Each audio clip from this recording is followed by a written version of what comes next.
Right, I am testing the igniter on this Root VanDervoort engine.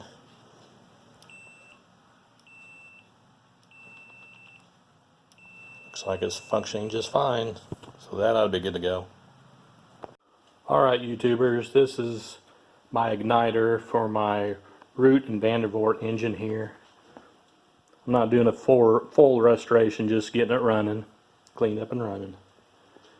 Now this igniter will ignite the fuel and air charge, creating a spark. Give this a test here for the first time.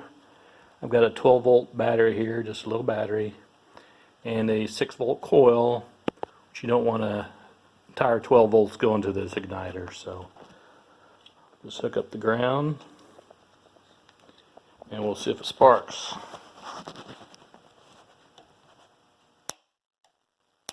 Oh yeah.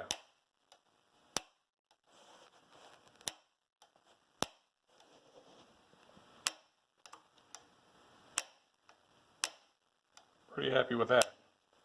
Looks like it's going to function just fine. So won't be long, we'll get this baby going.